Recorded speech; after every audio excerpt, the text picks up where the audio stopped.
Hey everybody, welcome to the #Drum Whiskey Room for a very special Whiskey Wednesday live stream with a very special guest. Ladies and gentlemen, you probably know her. This is Jackie Zykan from Old Forester. How you doing, Jackie? I'm great. How are you? Doing very well. Thanks for joining me today. I really appreciate it. Oh no, I'm so excited. When I saw the invite come through, I got really excited because I see you on social media. You know, we live in the bourbon nerd land together. So That's right. I'm really excited. This is great. Yeah, no, I appreciate it. Yeah, when you, I remember following you on Instagram, and I remember when you followed me back, I was like, what? Yes. I can retire now. I'm good. It's the little things, you know, it's the little things. So yeah, it is a little thing. Oh my gosh. So for those of the people in the audience who possibly do not know you, which I probably find it hard to believe, but tell us a little bit about yourself and what you do at Old Forester. You are the master taster. So why don't you tell us kind of how your journey was and then how you ended up at Old Forester a little bit? Sure. So it's an interesting one, to say the least. I am not from Kentucky. I'm obviously not from Louisville if I'm not from Kentucky, but I'm originally from St. Louis. And so working my way through a biology and chemistry degree, I bartended alongside working at the hospital, alongside working at a vet's office. The original intention was to go the medical route, but things kind of took a different turn. I ended up in Louisville, Kentucky, and really didn't have a whole lot of reason to be here outside of why I relocated here. It was for my ex-husband's job. Okay. So I got a bartending job because that's what I was familiar with. And it was just, that's what you do.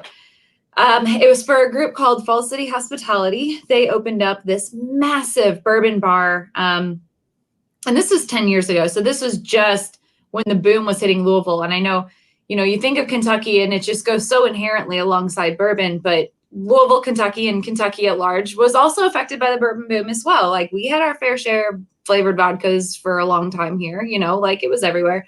So I took a position with them, opened that bar, became the bar manager, rose up with them to become their beverage director. And every time they opened a new bar or restaurant, I opened that bar, created the menus, the training programs, designed the bar layout, did all of this stuff. And if that wasn't enough, then I picked up shaker for hire stuff on the side. So I did little side gigs for Four Roses, for Heaven Hill, for Woodford, for Jack Daniels, for Copper and Kings Brandy, for Saint Germain. I was their brand ambassador. I just don't sit still very well, I guess, is my problem. Problem to have. So one day I got a phone call that my name came up in a meeting at Brown-Forman when they were discussing what to do with Old Forester, because a lot of craft bartenders were really gravitating towards the 100 proof expression of the brand. And so they needed someone that could explain it from a thorough production side and scientific side, but also someone that had the cocktail background and the bars background to be able to talk shop. So yeah. So I've been here with Old Forester. July will be my 5th year. And yeah, no intentions of going anywhere anytime soon, I suppose. So, well, I hope not, because from coming from a bourbon lover's perspective, you know, basically what you and Campbell Brown and the rest of the team at Old Forester are doing, and why I think a lot of people are such fans of yours, you know, even new folks coming into bourbon, is the fact that you're not only making incredible bourbon, incredible whiskeys, but you're also making them affordable and available. And I think that's a huge key, you know, when you're listening to your customer base, because that's really what we want. We want to be able to drink the stuff. So, well, sure. And we don't make it so that, you know, we're not in the business of designing statues for your mantle by any means. You know, we put a lot of work into the juice that goes into that bottle, and we want you to be able to enjoy it in good company and talk about it and, you know, experience. So we do our best. The brand was never founded on a premise of being unattainable. It was 100% meant to be quality, because quality should be there anyways, not because quality should be a special occasion. Quality is the bare minimum. And it shouldn't have to cost you an arm and a leg. So, I mean, I think for those who've been drinking Old Forester pre-bourbon boom leading through now, they've always known. It's kind of the back bar staple of Louisville, Kentucky, where, you know, you're probably going to go through a lot of bourbon. You're probably going to want to buy Old Forester so you don't go broke doing it. Exactly, yeah. So, yeah, it's just kind of always been this sort of done right for the sake of doing it right brand, which is really awesome to be a part of. Yeah, so you mentioned you're not originally from Kentucky, you're originally from St. Louis, and we were talking a little bit about our affinity for pizza. So, you know, being born and bred in New York, I have my thoughts on pizza, but I kind of wanted to hear what's kind of like your go-to pizza. Does St. Louis have a style of pizza? St. Louis has the best style of pizza. Oh, okay. Here we go. Hold on. So we don't judge necessarily other pizza categories. It's fine. You know, it's pizza. It's fine. But so like with New York style pizza, I love New York style pizza. I do. It's when you start getting into the Chicago deep dish stuff that I start to lose my attention on it. I can't. I'm with you there. I like Chicago deep dish, but I have to kind of be in the mood for it. And that stuff is like a meal. I mean, you got one slice and you're out. Exactly. So the St. Louis style pizza is like cracker thin. I can eat a large by myself because it's so thin. It's not very filling, but there's a lot of different nuances about it. So it's not just about the depth of crust. It's also about the cheese. So Provel style cheese is this made up cheese blend. So it's a little bit different than a mozzarella heavy blend where it's going to be really stretchy when it melts. Yeah. Provel cheese is like liquid wax when it's hot, which is dangerous. You got to wait for it to cool. You can't get too excited about it. You always there's a waiting period before you can eat it, or it like burns the top of your mouth and you can't get it off. But so that way, when you take a bite, it doesn't stretch with your bite. It just cuts right off because it's like liquid. It's processed cheese. It's like provolone, Swiss, and cheddar mixed together, but there's a smoky note to it. And the sauce is really, really sweet. And it's super, super thin, like a cracker. Don't knock it till you try it. All right. Well, I'm not going to knock it because I never tried it. But you've definitely piqued my interest for St. Louis pizza. It's very unique. Yeah. It's very unique. All right. It's a thing, but like, I don't know. They don't have it in Louisville. I have to go back to St. Louis to get it. There's nowhere in Louisville that has that style or even to the thin level that it needs to be. Well, here in Columbus, it's interesting. They have a Detroit style pizza, which is kind of like a Sicilian pie, which is not as deep as deep dish, but not as thin as like a regular pizza would be. And I found that to be pretty good. Not as good as my grandmother's, are pretty good, but still the stretchy cheese, not the wax cheese you're talking about. It has been described from those who I hold near and dear to my heart as the bar mat of gas station food, but we call it pizza. Because it really is just like this collection of these random things. And it's an imbibing food. I'll definitely say that. It's all right. Fantastic 4 a.m. foods, but all right. So you guys heard it here, St. Louis pizza. So your title, you're the master taster at Old Forester, which elevated you from ambassadorship to focusing on more on the product itself. What has been, you've been in this role for a little bit. What was the kind of the biggest transition for you when you went, through that transition? A lot of items, actually. So when it comes to new product development and stuff that's going to hit the shelf years to come, I have involvement with that now. So it's a totally different hat you have to put on. Brand ambassadorship with Old Forester anyways was very much like you get educated on the product, you go out there and you share it with people, etc. But you're very in the moment and you're just reflecting what already exists. So taking on this position was a little bit more in depth with the brand for sure, because it's got a lot of pressure to it. It's the founding brand of Brown-Forman. You know what I mean? Like that's a big deal. You don't want to screw it up. All eyes are on you. The family's eyes are constantly looking at you because it's their legacy. So there's a little bit of pressure with it. We do like to innovate and try to sort of capture our history alongside with the innovation, which is what you see with the Whiskey Red Line or the President's Choice, the bottle you have right in front of you right now. That's actually a vintage expression that we just revived. But then you definitely still want to stay modern, right? You want to stay relevant. People are doing all kinds of new, amazing things in the industry. And you got to kind of find a way to stay there, but also stay authentic to what you were doing. There's a lot more that goes into it than I ever imagined. I mean, I come from the buying side of it. And I had no clue at that point. And now on this side, I'm like, oh, that's why it takes 7 years to get like an idea into a bottle. And that does not include maturation of product. That's just legal boundaries and design and everything else that goes along with it. So it's interesting, but I love it. I do. I took over the single barrel program a couple of years back, and that has been a major, major focus. We've got some changes coming up with that I'm really proud of. But it's just, you get a whole new sense of ownership and passion about a brand that you go out and talk to people about when you know that your input helped guide what ended up in the bottle. So yeah, so I think one of the more exciting announcements, as you just mentioned, was the changes to the Old Forester single barrel offering, going from 90 proof to now offering 100 proof and the barrel strength.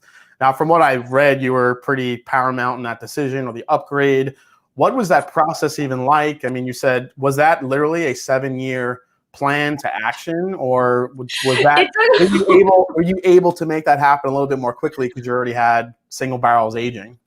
We already had single barrel lead in, but the product obviously was a 90 proof expression. And when I took over the program, I put in a little bit more regulation as far as which barrels were going to make it, which ones weren't, how we were going to track our inventory, how we were going to organize all of it. I mean, it's been a logistical overhaul.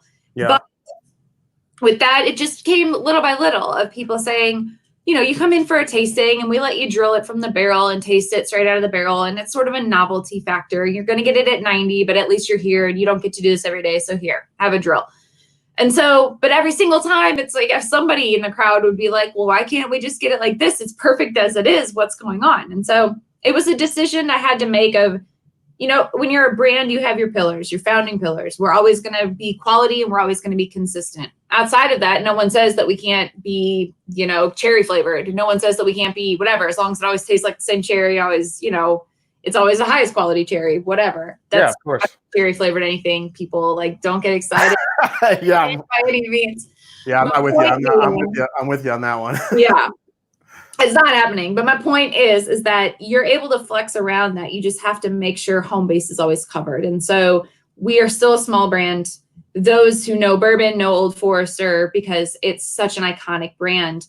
But there's a lot of people out there that don't. And if they're going to pick up a single barrel at random from a liquor store and it's not going to taste the best it possibly could, then we've lost them, you know? So yeah. The best way to go around that is to just give it to you raw and let you bring it down to the level that you want it to live at. So that's the attempt we took. It's not about here's barrel strength raw liquid for you, drink it exactly as is, but it is that we are kind of stepping back and letting everyone discover at what point that Old Forester tastes best for them.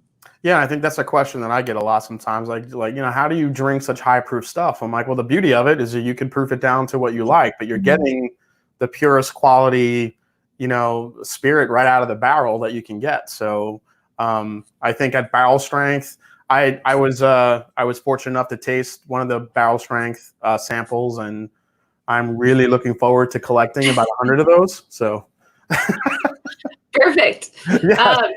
Yeah, it should be coming on soon here. So we did keep a fixed proof point at 100 proof. Our barrels were showing that just the lots as they were coming through for the past couple of years just showed that a little bit more character to be held onto at that expression point than the 90 proof.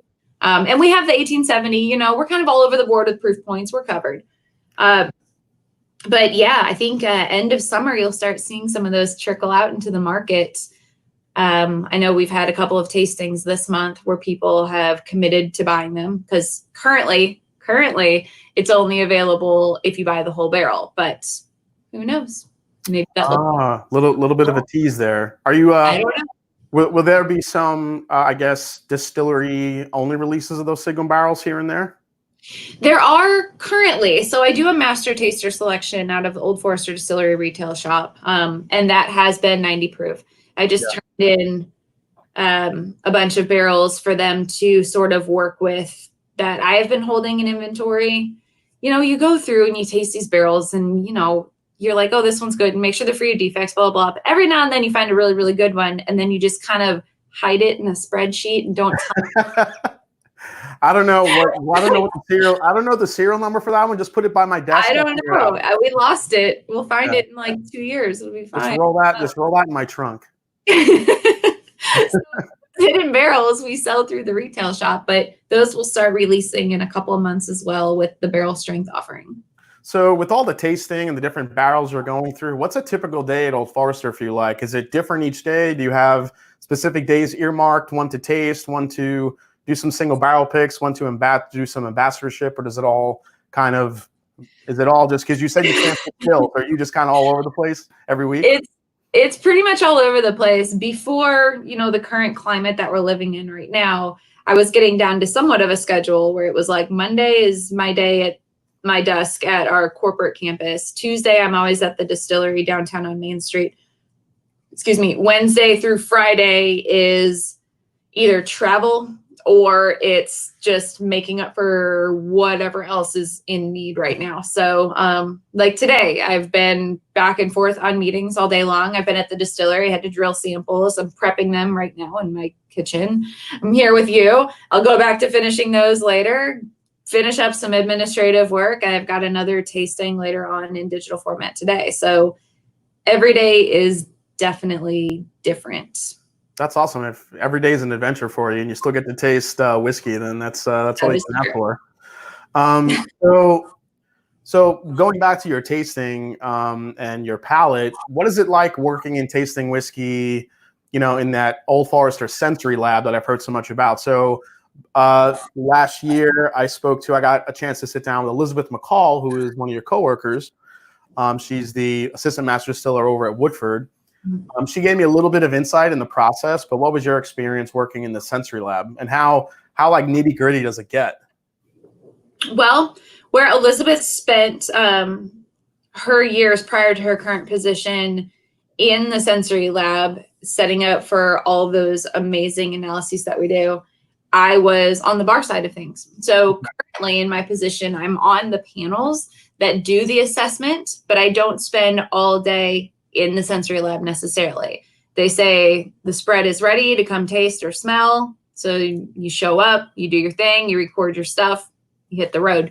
And we have one not only on our corporate campus, but also at the distillery, obviously, because every single batch of distillate has to be tasted and made sure that it's consistent with the batch before and before and before and before. Yep. And every time we go to bottle, you also have to do the exact same thing to make sure 1910 tastes like 1910, to make sure 1897, make sure nothing got screwed up in the batching process that made a fluke situation happen. So we've got a couple of different ways we go about it. They're the ones that hit Old Forester predominantly. You do go through sort of an assessment of a blind spread of samples, whether it's distillate or warehouse samples. Sometimes they spike some of them with known defects just to see if you pick up on it or not. Just to test you? Yeah, they do duplicates of your reference example. And if you think that the reference is off, then all of your answers are basically discredited because you should know one next. Oh my God, what are they throwing in there? Like pineapple juice? What are they doing to it? No. There's different chemical compounds that you can put in there to mimic disruptions in the production process. So that's kind of fascinating, actually. Yeah. Yeah. So if you have a microbial infection, then obviously you're going to yield certain flavor profiles. Something goes wrong with your temperature control, or you burn something, or the corn was musty, or anything like that. But it's actually interesting. Everything has gone through about 3 different checkpoints before it even hits a sensory lab at that point. We are very, very, very tight on our quality control systems at Brown-Forman. And we have to be. It's something you're consuming. It should be, as we said when we started this entire company based on this brand, Old Forester, it's going to be quality and it's going to be consistent. If we haven't done that, we haven't done anything. So yeah, do you feel like you have the forefathers like George Garvin Brown, like looking over your shoulder, making sure that, hey, keep it consistent, keep it consistent. You have no idea. My office at Old Forester Distillery it's on the second floor, faces Main Street. It's in the room. That's the only picture we have of George Garvin Brown in that building from 1904. And he's sitting right where my desk is. So every time I'm in there, I'm like, I'm sorry, George, I hope I didn't screw up today. You're watching me.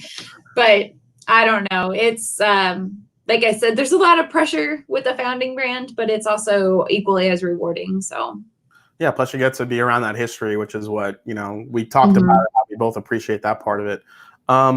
I want to talk to you a little bit about the Whiskey Row series. Mhm. A lot of people obviously love the 1920. That seems to be the darling of the Whiskey Row series. Most people love this one. I did want to ask you though about 1910, which was a newer entry into the series.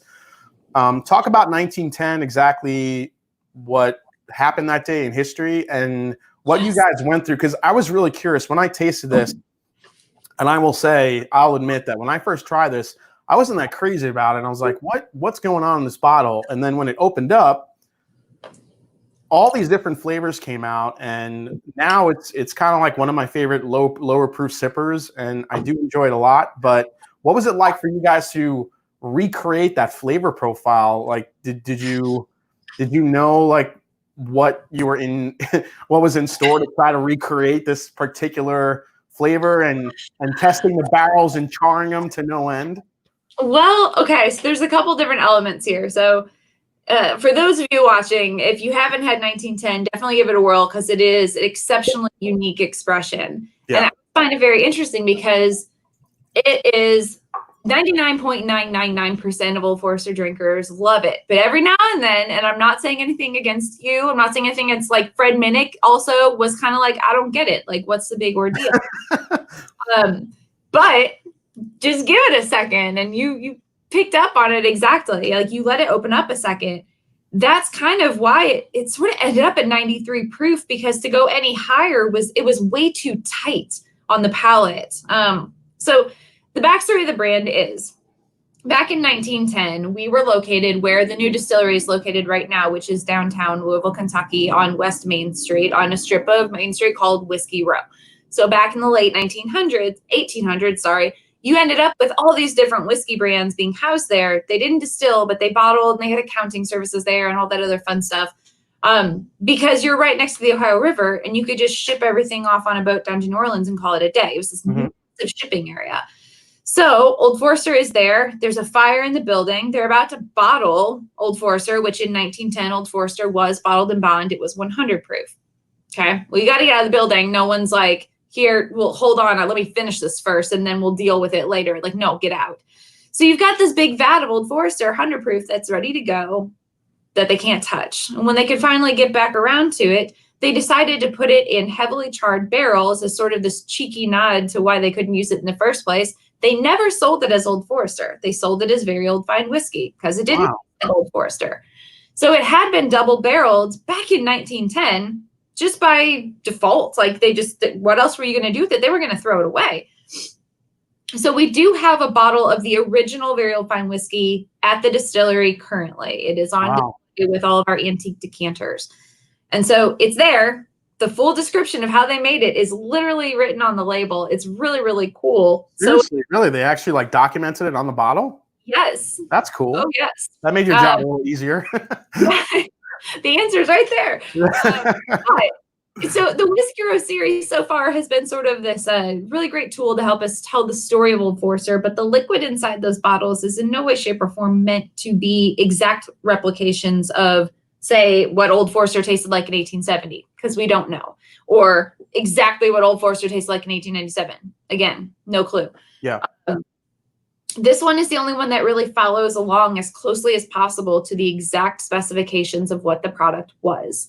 And so what you have is mature Old Forester, batched, watered down to 100 proof, put into a secondary barrel that's been charged to the point of near disintegration, which is a full minute for us.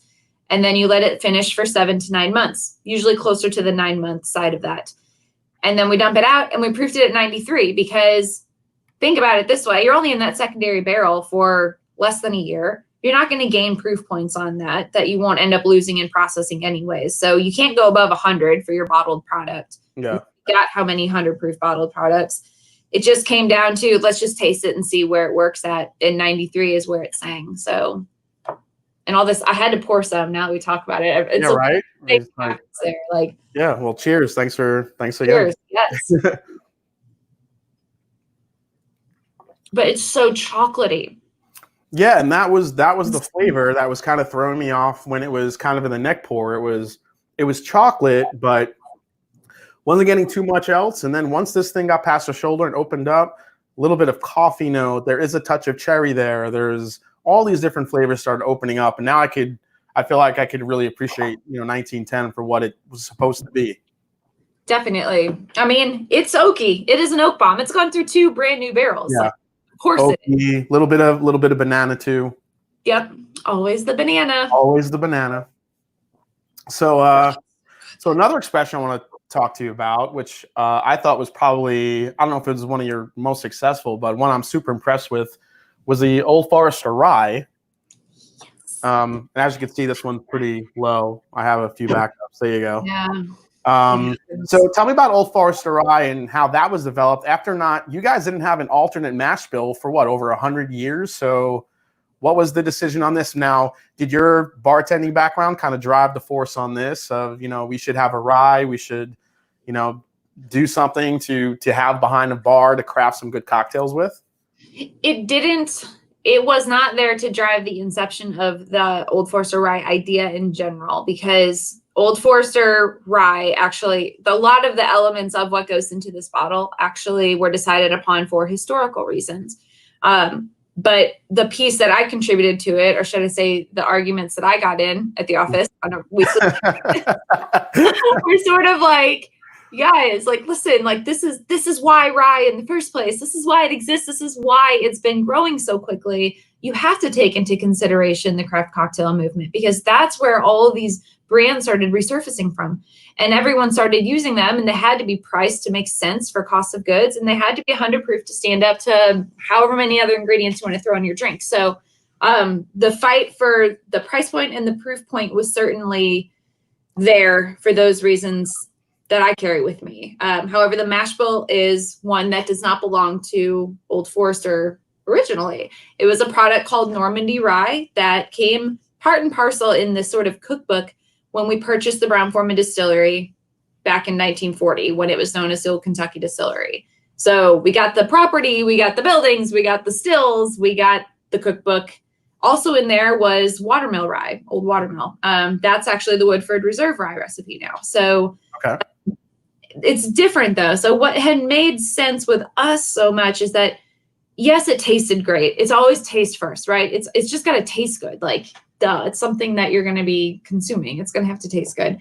But also using this particular mash bill not only was historically relevant, but it allowed us to do an all natural fermentation without the use of artificial enzymes. So that was a very important part of such a transparent and authentic brand's story. So was that the kind of the driving force to make the secondary grain barley rather than corn?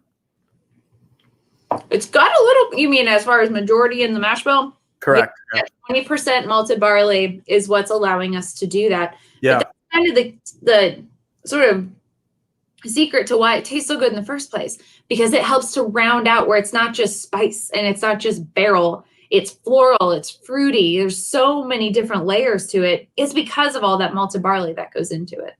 Yeah, I think for value purposes, I mean, the price point on this for what you're getting in the bottle, it doesn't smell like a $23 bottle, and it doesn't taste like a $23 bottle either. Mm-hmm.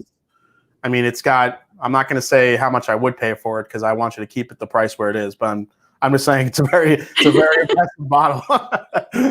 It's all good. No, like, it's rye that's been done purposefully and mindfully to respond to what the market was craving in a rye in the first place. So yeah, I think it works perfectly in a lot of the cocktails that I enjoy. Mm-hmm. I just, like you said, the floral quality, the citrus quality, the fruitiness. I just like how it works in a cocktail over some other ryes that I used to use. So for sure. So yeah. What's your favorite cocktail? With the rye, with which one? Just what's your favorite cocktail with the rye, and what's just your another favorite cocktail you have? I honestly have always been more of an old-fashioned person than a Manhattan person. That's just where I stand. Like, thin crust pizza, old fashioned. Comes always full circle to the pizza. It's all good. But with this rye in particular, a black Manhattan works incredibly well.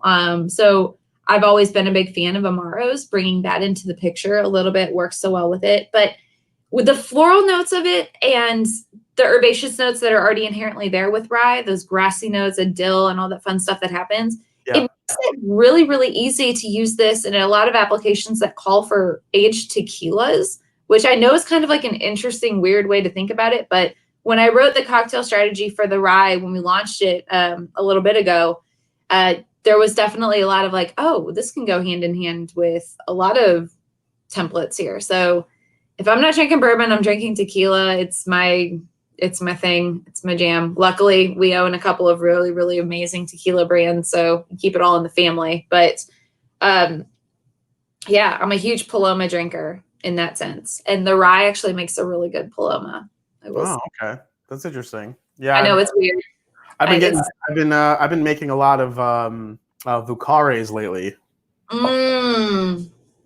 So that's been kind of my go-to. I don't know why that happened. What was I doing that I picked that? Oh yeah, that's actually when I made my rye video and I was trying out some different cocktails and Vucare came up and I tried it.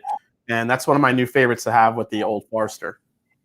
I haven't had one of those in a lot. I think the last one of those I had was probably in March, over a year ago, March. Mm-hmm. It's been a while since I've had one of those, but made right. Yes, yeah. Made right. If some of the proportions are off, you could definitely tell. But when it's made right, that's one of my favorite cocktails in the world. That's awesome. So next up, let's talk about birthday bourbon a little bit, which is always one of the high awaited bottles that get released each year on the fall. I've always was curious how birthday bourbon barrels get selected. Are they selected throughout the year, or do you have barrels earmarked that you know are going to be special based on where they are in the warehouse? What's that process like? Well, our barrels go through a pretty uniform process of quality checkpoints. So obviously we taste the distillate and we assess that before it even goes into the barrel. And then after that, it does get a 6-month checkup. And then after that, it gets a 3.5-year checkup. We don't ever bottle anything less than 4 years old. So 3.5 years gives us a good solid understanding of what that barrel is going to be when it grows up. So you guys are going to go be 1897. You guys are going to go be 86 proof, designated in the inventory system, lock it in.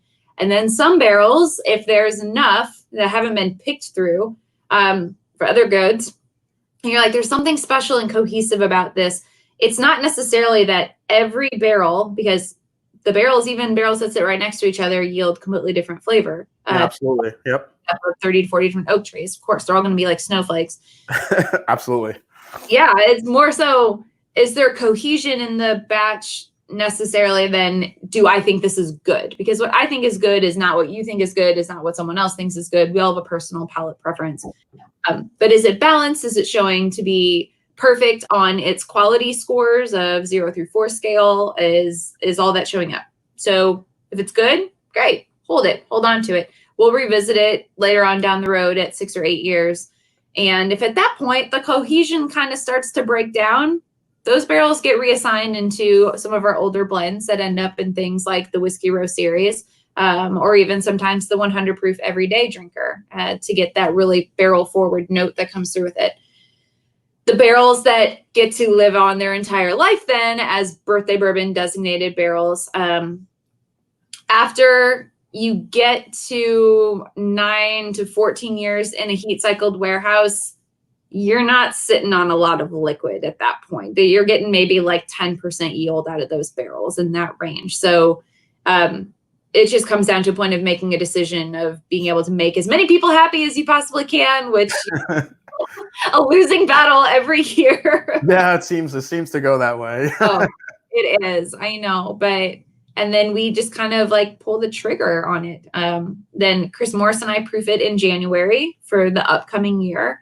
And just depending on when it comes of age that we've put on the label, that's when we dump it out. So this year's will be emptied out. Let's see, it's June 3rd. Couple of weeks, we'll be seeing our birthday bourbon barrels at the distillery go through bottling. So yeah, we're almost there. I can't tell you anything else about this year's because it's still embargoed for now, but okay. Well, if it's been anything like the last 2 releases, I tried my hardest to get one last year. That did not go well, but I do have some. I have the 12-year from 2018. That was probably one of my favorites that I've ever had. So I'm hoping hoping to get one this year as well. But it's definitely one of my favorite releases that come out each year.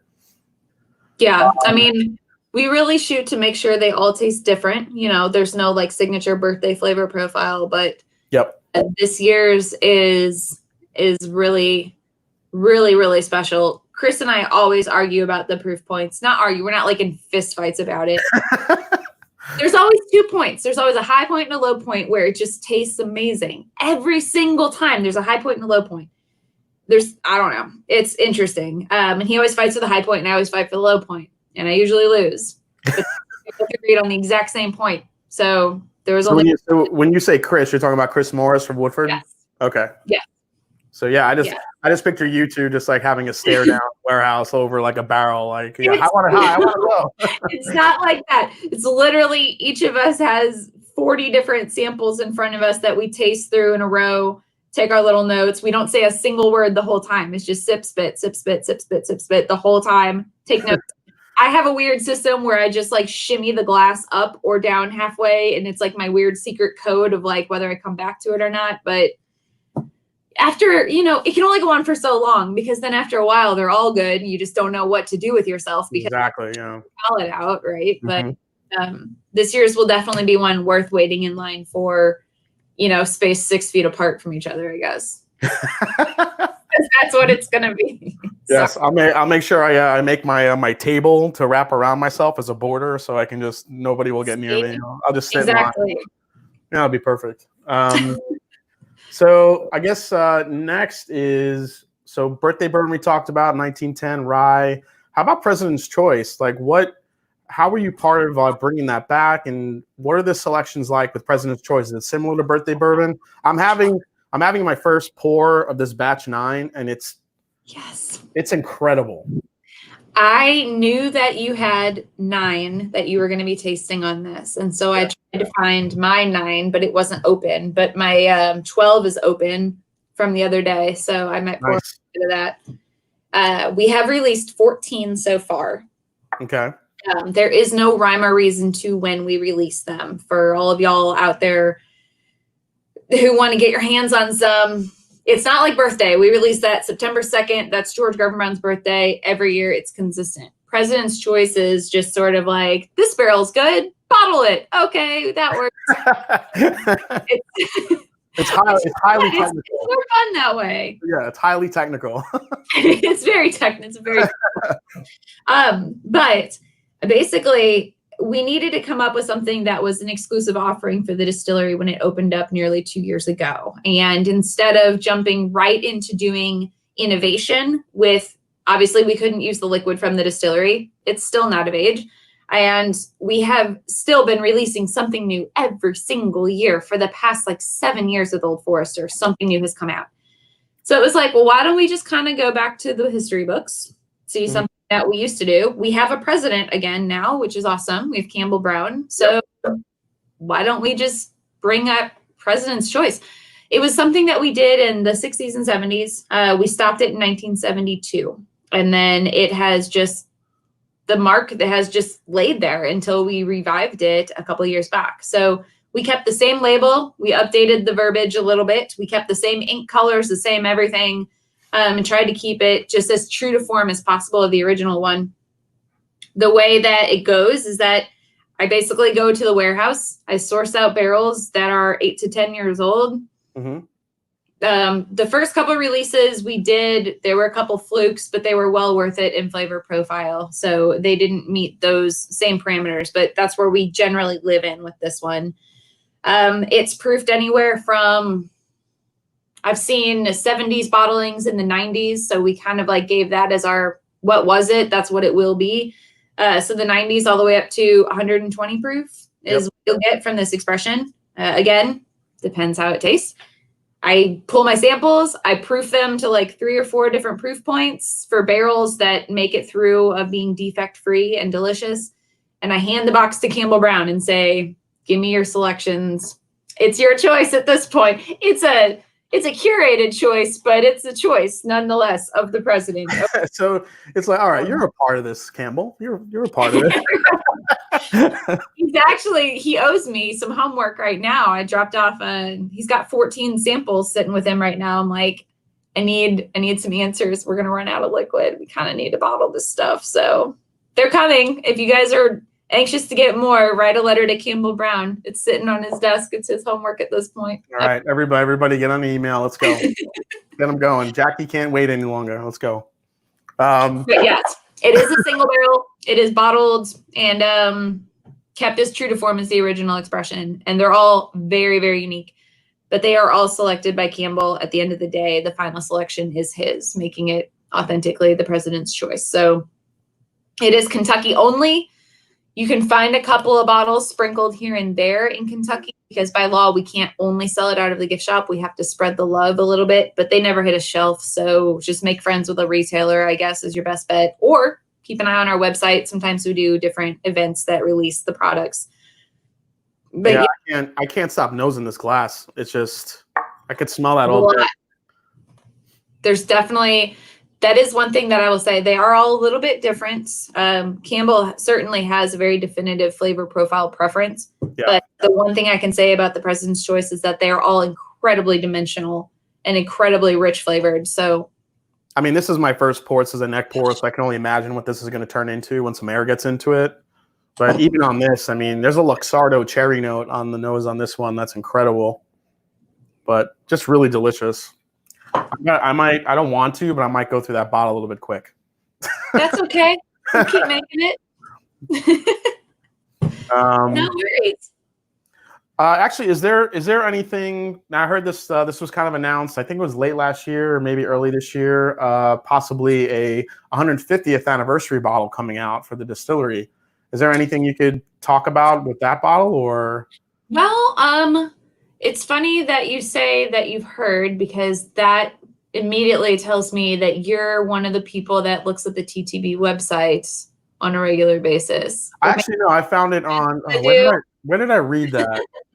I actually don't look. There's actually a dude on Instagram that goes through it and like drops all the. Oh, we know. Yeah. Oh, we know all about it. Yeah, you know that guy. It's crazy. Like, we have to register all of our new products with the TTB ahead of time, but then, like, give us a chance to just release it the way we want to. Like, don't spoil it for everybody. But yeah, something went through. We have obviously pushed back the release of anything celebrating our 150th anniversary, which is this year, 1870 to 2020. Because it's been such a year. Like, it's just not appropriate to a certain extent to be like, hey, I know everything's on fire right now, but look at this really expensive bottle you guys can get. So yeah, it's been a rough 2020 so far. So I would completely understand if stuff like that got pushed to the back burner, as with other releases from even other distilleries. So that makes a lot of sense.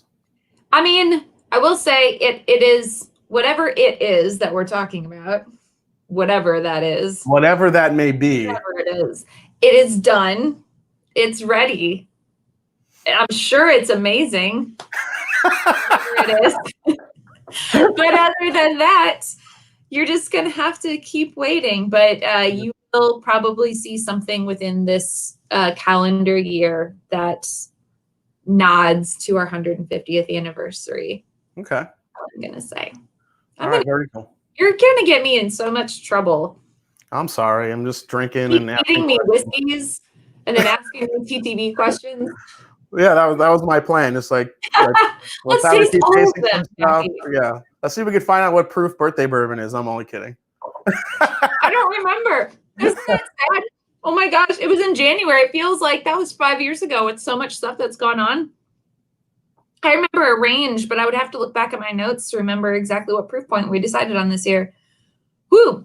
If anyone out there has barrel number 12 of President's Choice, it's a spicy meatball. That's intense. Okay. That's a spicy meatball. What whiskey did I just have that I actually described it as that's a spicy meatball? Really? Yeah, I'm trying to remember what whiskey it was. Oh, it was the Wild Turkey Rare Breed, the new one. I was like, that's a spicy meatball. That's awesome. Yeah, I love Wild Turkey. I love all the stuff that those guys make. They do a really good job. Actually, a Rare Bird 101. He was on my live stream. He's kind of the wild turkey aficionado. He actually wanted me to ask you what your favorite turkey is. It's a single barrel of Kentucky Spirit that I chose in my previous position as a beverage director, and we called it Outdoor Cat because it had that very characteristic wild turkey essence on the finish. That's that charry note that kind of smells like you've been sitting around a bonfire. You woke up the next morning and like the smell's still stuck in your hair kind of thing. Yeah, it is. They're probably out of it. I might have a bottle or two in the basement still, but it was just the most exquisite wild turkey pick I've ever done. Where'd it go? Here we go. Boom. In search of Outdoor Cat. Stop. Oh no. I don't think that it's through a restaurant/bar that I guess I can't say the account name because I'm legally not supposed to do that, but it's out there somewhere. And, use your sleuth skills and you'll know it's in Louisville somewhere. Then, just I have a feeling David is jumping in the car right now, heading down to Louisville. So a couple of fun questions for you. When you're not sipping bourbon from Old Forester, I mean, obviously you're doing that a lot. We talked about wild turkey. Are there any other brands that you enjoy that you can talk about, or? I love being able to explore everybody's stuff. Yeah. Like when we do whiskey fests and things like that, where we're all kind of like locked into a trade show floor together, I love to pop around and see what everybody else has going on, because a lot of these people that are manning those booths are people that I know from Kentucky or that I know just from my previous life before this job. So it's awesome. It's kind of like you just get to go visit with your friends. I do approach it differently than I used to, though, because once you go through quality testing and production training, you just don't taste things the same. You don't go and sip it and pick up on notes the way that you originally did. You're always looking for what's wrong with it, and it kind of ruins everything. Yeah. Is that because your palate is so in tune to finding those discrepancies, or it's so in tune to just the Old Forester flavor profile? It's a little bit of both. That was one thing I remember, like first day on this job, I asked Chris Morris that, and I said, so what are you supposed to say when people ask you, like, what other brands? Case in point, like what you're asking me right now. And he was like, I say I drink Woodford because that's what my palate is so adjusted to that anything else tastes wrong. And I remember thinking to myself, like, he's so full of it. That was so but it's true. But yeah. It is true when all day, every day, you're tasting the exact same fine-tuned range of flavor profile. Anything else just feels that much out of it. So it's really, really interesting the way that it warps it. But you can still enjoy other people's stuff from time to time. But most of the stuff I love is stuff that was a single barrel that I picked up or picked out before I even had this job. And I just ended up, taking a case with me.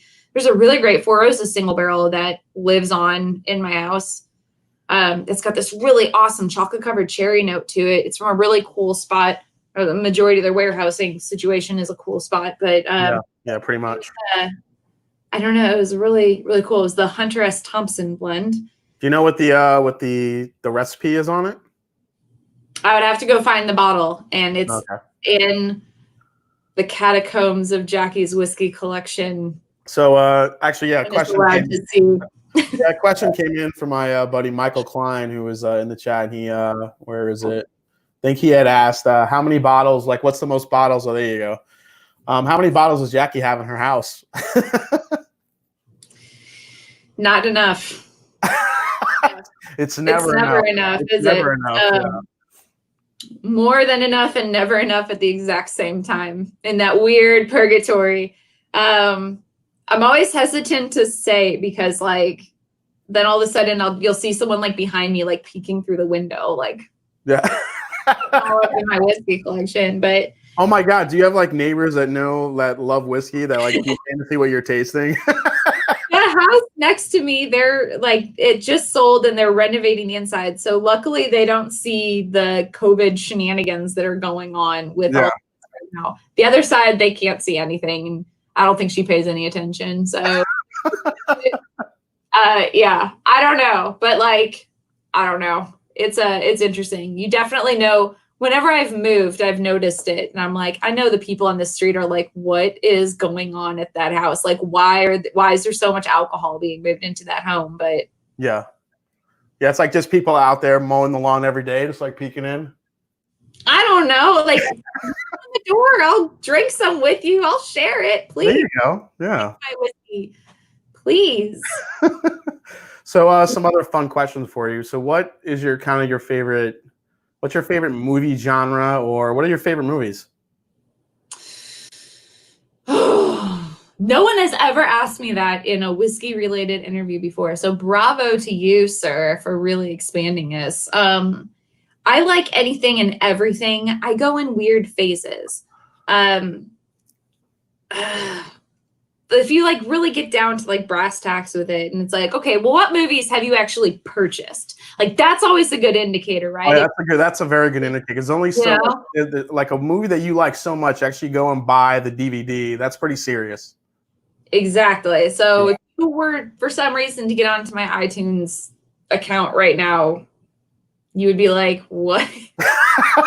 What is wrong with this girl? I love James Bond movies. I love Wes Anderson films, not for the storyline, but because the aesthetics of them are so amazing and balanced. I know American Psycho is on my iTunes somewhere. I've watched that maybe more times than anything else. It's hilarious. Does that make me a certain type of person to think that American Psycho is? No, American Psycho is a classic movie. I love that movie. It's great. Yeah. I don't know. I like all kinds of stuff. I'm not like a rom-com person. I'm more of like, give me something really intense or really hilarious or really weirdly artsy that I'll never understand. And that's kind of where I live. Yeah, I kind of live in the intense / really funny / but I get in on documentaries a lot, but documentaries can be a little tricky because you're not really sure what you're going to watch until it's on. You're like, this went a different direction than I thought it would. Yes, and they can be tricky as well because it is sure like it's complete, like very well, beautiful, wrapped up package of information, but it's still driven by a person's opinion to a certain extent. You know what I mean? So it's very, very cherry picked. And then it's like, oh, here's truth, but it's like I don't know. It's never the whole truth. I don't know. What about music for you? What do you usually listening to, or does that kind of jump through genres as well? Oh God, that jumps through every genre out there. Some days we have like Wu-Tang Warehouse days. Some days we have Warehouse days. Some days we have Conway Twitty Warehouse days. Like it's all over the place. All over the place. I admittedly don't listen to music when I'm in the car. It's a weird thing. I know my kid complains about it. He goes, "Can you please turn something on?" Because I don't even notice it anymore, but it is my only source of quiet and peace in the world, being in the car and not having to hear anything, just being left alone. So that's, I could see it's kind of your sanctuary. So, it is. So are you hoping the Wu-Tang like bump some bass in those barrels to get some extra barrel movement in there? We have already kind of halfway done it. We do what's called our heat cycled warehousing. So we're already kind of force speeding up that maturation process anyways. But I mean, that's not a new concept. That's an old way of doing stuff. George T. Stagg invented it. It's that old. It's just expensive. It takes energy, which takes money, and it takes thought, and it takes observance, which takes manpower, which takes money. So a lot of people don't do it anymore, but we think that it gives us a richer flavor profile. So we keep it up. That's awesome. All right. Well, before we get into some questions from the chat, I want to a couple last questions for you that are probably a little bit more about legacy than anything. When you think about women in bourbon and key players pushing the bourbon movement, I think of, Marianne Eaves, Peggy No Stevens, Elizabeth McCall, Pam Howman, Nancy Fraley. There's more on that list, obviously. And then there's you. Is that something you think about as you continue to blaze a trail for women in the industry in the future and maybe help get more women into whiskey and bourbon and drinking? It's an interesting subject for sure, because I do recognize and incredibly grateful for all of the people that came before me that did not have it as easy as I have it as a woman in the whiskey industry. Yeah. There are still a lot of challenges that you face. Sometimes you don't even notice it because it's just normal, which is sad. But for the most part, I do my job, I go home, or I do my job while I'm at home, and whatever. You don't really think twice about it. I'm not out there doing it to prove a point. It's not on purpose. It just kind of is. This is kind of how the cards fell. But I will say it is a shift in how the category has been marketed, for sure, that has led to a lot of attention being put on the women that are involved in the industry that honestly have always been there. Just nobody wanted to talk about it because this is going to get me in trouble, I know, but I'm going to say it because it wasn't interesting to talk about. When you have women in production for the entirety of the whiskey category for years and years and years and years and years, but no one is making decisions on what products are ultimately going to be except for the people that are doing the marketing. The marketing piece is the biggest key player here. Mm-hmm. If you have nothing but a certain type of person in your marketing departments, marketing is there's only so much you can do, where you can only experience what's outside of you. Everything you're saying, every decision you're making is coming from your perspective and your reality. So of course there's going to be a little bit of common denominator there because it's coming from your mind. So when you start shifting and putting more women in those marketing roles, you're going to start seeing a shift towards a different type of consumer. And I think a lot of that has been what has happened. It's not that all of a sudden we have these women who are talented in whiskey. Like, they've always been there. You just never paid attention to it. Exactly. You do, as a female in this industry, you do get a lot of requests to do women in whiskey group appearances or female professional conferences and things like that. And then they always go through the same thing where it's like, here's all the challenges I see. Here's all the struggles I've seen. Here's how bad it sucks. And then I always end up showing up going, it doesn't. I'm sorry, but it doesn't. From my personal experience, I have had a very positive one.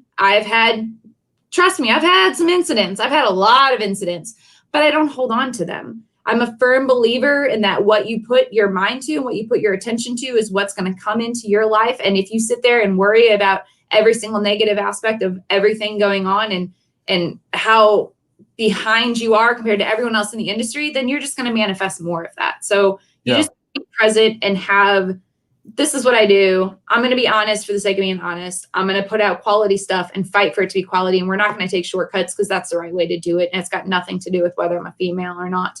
So I don't know. I'm kind of a weird one. I don't know. Probably not getting invited back to any women in whiskey panels. But there is a discrepancy. I just try to focus on the positive, because if I can just be there and be present, then we've changed the face of it all and we've already made progress with it. So. And that's probably the best example you could set, because, if you're, like you said, if there's other women looking to you and they just see you going about your business, doing what you do best, pulling out quality whiskey and fighting for what you believe in, then that's really the best thing you can do. And like you said, even though we have seen some of these women that have made the whiskey industry transitional and gotten more women into whiskey, they were just maybe never talked about. And like I said, being kind of a whiskey nerd myself, there are plenty of women back in history that I saw that made, their marks on the whiskey world. So, I mean, look at Maker's Mark. I mean, a woman came up with the red wax dip. A woman did that. It's different things. It's just you have to look for it. But like I said, what you're doing, I think, is the best way to call attention to what you guys are doing in the industry. Yeah, and I'm fortunate enough to work for a company that has always really, really prized itself on a very diverse workforce in general. It's really, really a point of privilege to be able to go to work for a company that doesn't remind you that you're a woman every day. That's a big difference. And I know that my situation is not the same as everyone's. And I'm not trying to downplay the bigger scope of it all at all. All I know is from my position, I'm in a really good spot with a really great company and a really amazing brand. And I'm just very grateful for that. And I just try to focus on that. So. So when all's said and done, and you're ready to lay down your last few barrels, and you've retired, what do you want your legacy in the whiskey world to be? You think, or do you never really think ahead that far? Oh, you have to think about it. They force you to think about it. You have to decide what you're going to do with your life. We have to prepare accordingly. Well, also in the world of bourbon, when you're laying down barrels, that's stuff you might not get to taste, years down the line. So you have to make sure that what's going in that barrel is, the right thing as well. 100%. It's definitely a very long view industry. And so that touches every aspect of it. I just hope at the end of it all that people just say, like, man, she had a really great palate. She knew a good barrel from a bad one. And she was not a bullshitter by any means. She was going to be honest with you about it. That's honestly the least that I just want to be known for being honest. And every day I am in fear that I'm going to be too honest. It's going to get in a world, like, anytime you have a category of anything, there is going to be, the spike in interest of it, all of a sudden an explosion of brands of it, and everyone is trying to differentiate themselves. And sure, 20 of those brands might all be the exact same juice from the exact same distillery, but it's all a different label and all a different marketing campaign. Then it's all just weird fluff.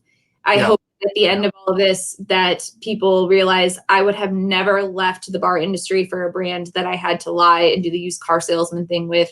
That's just not who I am. And I hope that comes through so that to trust that Old Forester is never trying to deceive you with what it is. Yeah, so I'll echo what Mark Reyes says here. It looks like Jack has already put in a great legacy in Old Forester. I will say from a YouTuber and just somebody that tastes a lot of whiskey all the time, and talking with some other channels, across YouTube, we all pretty much have a universal agreement that Old Forester, what you guys are doing right now, is absolutely just, for lack of a better term, you're killing the game right now, because you're not only coming out with, like I said, great expressions, but you're making them accessible, affordable. They're quality, they're different, they're what the consumer wants. And I think from myself, from all of us to you, just want to say thank you and to your team for that. Well, thank you guys for having the trust in the brand and for sticking it through with us. I am curious though. Can I ask a question? Yeah, go for it. Could I ask? Well, I guess I would be asking two questions. One question. You could ask all the questions. What is the question? What do you guys want? You wanted high proof. We got that. We knocked that out for you. We're good to go. What are we missing that you guys want from Old Forester? So one thing that's popped up, and I'm sure the chat's about to go nuts right now. But perfect. Yes, perfect. I know there was a call for a wheated bourbon. Has there been any talks about possibly a wheater in the Old Forester lineup? I know that's another mash bill, but I know some people have asked for that. There's a lot of people that are just wheated bourbon fans, and maybe something that could be more available as a Weller killer. Interesting. We play around with a bunch of different stuff all the time. But it's nice to hear that that's something that is of interest to the bourbon fans out there. Also, I know barrel proof, a barrel proof version of the rye has come up. That's another one. Okay. Also, let's see here. Obviously, yes, I know, guys. You want more birthday bourbon. I get it. I don't know if that's happening. Y'all gotta understand, it's gonna take a while. Like when Birthday came out in 2002, it was $34.99 a bottle. You couldn't get rid of the stuff. Like liquor stores had stacks of cases, and they wouldn't take the next year's lot because they still had last year's to get rid of. So this whole birthday phenomenon is gonna take us a while to catch up, and we keep diminishing our own efforts with increased volume with it because we keep spreading into more and more markets. So it's just diluting out, and I'm glad though that everyone wants it. How about what was the other one? Any finishes that you might be working with? Maybe. Oh, she's so coy. I don't know. But that's good. You're interested in wheated. You're interested in a barrel strength rye. You're interested in finishes. What do you never want to see Old Forester do? Oh God, never do I want to see them do? Well, I mean, say. I mean, if it was up to me, I'd say please never ever get rid of the 1920. Please always keep it. No, that's a good one. That's good. Yeah. I mean, I love 1920, 1910. I like blending them together. You ever blend them together, make a 1915? 1915. Yeah. That's pretty amazing. Yeah. It's one of my favorite things, to the point where I'm not saying it is and I'm not saying it isn't, but I do think that there is a case to fight to do a 1915 release, even if it's just out of the distillery, just like distillery only.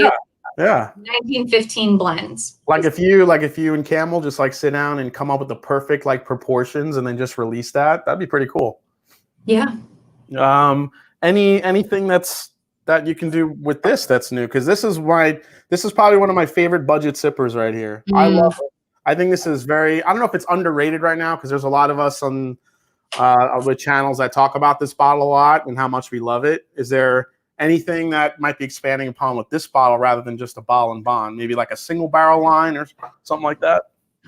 I don't know what the future holds for Early Times, but I do know that one that you just had, the bottled and bond expression. I remember the Old Forester brand team we all used to sit on the 6th floor of one of our buildings. We were all in that same little nook, and someone walked by with a bottle of that a couple of years ago. And Campbell and I like looked at each other with just this like, oh shit face. So we tasted it and it was so good. And we were like, what am I supposed to do with this now? Like, we're still trying to sell this stuff, right? And it's what are you guys doing to us? Like, yeah. It's solid. The Early Times bottled and bond is really, really solid. Now, Early Times, correct me if I'm wrong, but Early Times has a slightly different mash bill than the traditional Old Forester mash bill. Yeah, it's heavier corn, and it actually uses a lighter bodied yeast strain that gives a little bit less fusel oils than the Olfo one does. So it's meant to be a little bit lighter flavor profile. That bottled and bond, but it ages well. I find that the higher corn concentration mash bills hold up a little bit better. Just the texture of them holds up better to longer aging periods. And when you've got really high rye and it goes really, really long in a barrel, and you're combating the rye spice with the oak spice and all of that, and then it just tastes like a high rye bourbon, and it's not a high rye, or it's not a rye whiskey, and it's just too much barrel, and it's just too much, the spice gets out of proportion. The Early Times line ages really well. So I don't know. I don't think you've seen the last of Early Times developments, but for now, for those of you watching, if you have the Early Times bottled and bond in your market, definitely give it a whirl. I mean, what is it like? It's less than $20 a bottle, right? I mean, here I live in Ohio, and it's that bottled and bond is it's like $22, $23. I mean, it's a steal. It is. It is delicious. Here's another question: would they ever look into non-chill filtering? Well, I'm glad you asked, Nick, because we don't do any chill filtering. All Old Forester is non-chill filtered. We do carbon treatment only. We do not chill filter our whiskey. So, and that's not just the Whiskey Row line, that's everything. So it's just, I guess we just don't talk about it enough. It's one of those things that's kind of new to the consumer's interest. But yeah, we are a non-chill filtered whiskey. Yeah, I feel like non-chill filtering is one of the things that real kind of bourbon geeks like look for in the label, because they see that, they automatically think better mouthfeel, better experience. But yeah, I think for like non-chill filtering when it comes to certain bourbons, I know a lot of people wish that Wild Turkey Rare Breed was non-chill filtered because the new rye is, but they want the bourbon to be non-chill filtered. I don't know. Yeah. I don't know if it's just a thing that people really want to see more of, just because, like I said, they feel like it'll make the bourbon a little bit more syrupy. It does and it doesn't. It depends. You can vary the heft of your charcoal treatment to achieve the exact same result as you would with the chill filtration. The main reason a lot of brands started gravitating more towards the chill filtration method is just because it's faster. You can drop the temp and skim off anything that precipitates out immediately. Whereas charcoal filtration, like we do, sorry, my dog's going to go crazy. Jim Lake, our brand director, is dropping off special products at my house right now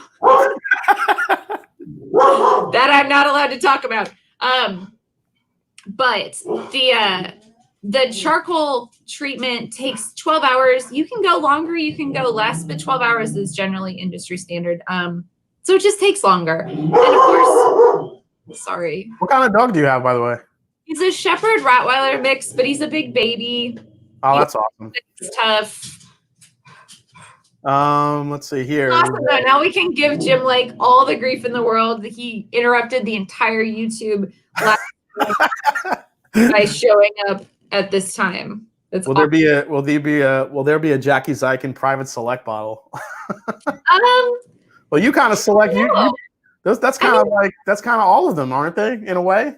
Yeah, I guess. Like the master taster selections that we do sell through the retail shop are chosen by me by hand. Like I hide those in our spreadsheets and then pull and put them in bottles. But other than that, would those be the special products being delivered? No, the special products being delivered. I've already tried to dodge talking about at some point in this interview, so I'm gonna leave it at that. Oh, very nice. Okay. But things are definitely there. I don't know. We'll see. We've got all kinds of fun stuff coming out. Sorry. I need to like call him. He's calling me like, just leave it on the step, Jim. Oh my God. But anyway, no, we got all kinds of fun stuff in the pipeline. But I'm happy to hear that you guys are interested in a wheated, and I'm happy to hear you're interested in a rye barrel strength. And I'm happy to hear just that people love Old Forester in the first place, because I think we try and do it the right way, you know?